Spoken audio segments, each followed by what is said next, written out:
नमस्कार, मैं हूं आपके साथ करिश्मा राय तंवर और आप देख रहे हैं मानो या ना मानो, जिसमें आज हम आपको एक ऐसे गांव के बारे में बताने जा रहे हैं जहां कभी भी सूरज की रोशनी नहीं पहुंचती थी। अरसों से इस गांव के लोग बिना सूरज के ही अपना जीवन बिताने को मजबूर थे, लेकिन इस गांव के लोगों ने एक ऐसी अनोखी तरकीब निकाली कि अपना ही एक नया सूरज बना लिया। जी हाँ, आपने बिल्कुल सही सुना है, नया सूरज। ये सुनने में जरूर हैरान करने वाला है, लेकिन सच है। दरअसल इटली में मौजूद विग्लेना एक ऐसा गांव है जहां पर सूरज की रोशनी नहीं पहुंचती थी।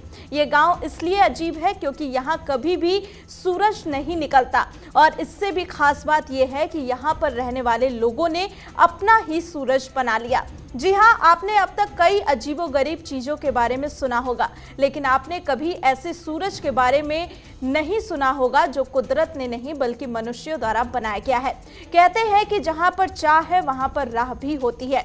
इसी को सच साबित करते हुए इन गांव वालों ने इस समस्या से निजात पाने के लिए एक अनोखा तरीका अपनाया।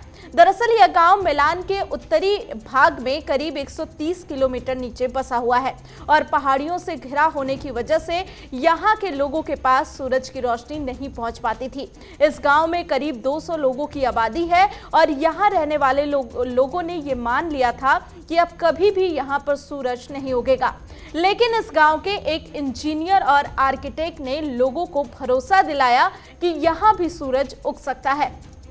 इसके लिए उन्होंने लोगों से मिलना जुलना शुरू किया और फिर उनमें उम्मीद जगाई, और गांव के मेयर की मदद से 1 लाख यूको का खर्च करके 40 वर्ग किलोमीटर का शीशा खरीदा और उसे पहाड़ की चोटी पर कुछ इस तरीके से लगवा दिया जिससे सूरज की रोशनी सीधे शीशे पर पड़े और गांव पर धूप बनकर गिरे। और ऐसा ही हुआ। इस अनोखे तरीके से अब इस गांव में भी सूरज की रोशनी पहुंच पाती है। तो इस तरह से इस गांव के लोगों ने अपने लिए खुद ही नया सूरज बना लिया, और गांव वालों को एक बार फिर से सूरज की रोशनी नसीब हुई। और यही वजह है कि इस तरह यह गांव लोगों के सामने एक चमत्कार बनकर आया है। तो इसी के साथ आज के लिए मानो या ना मानो में इतना ही।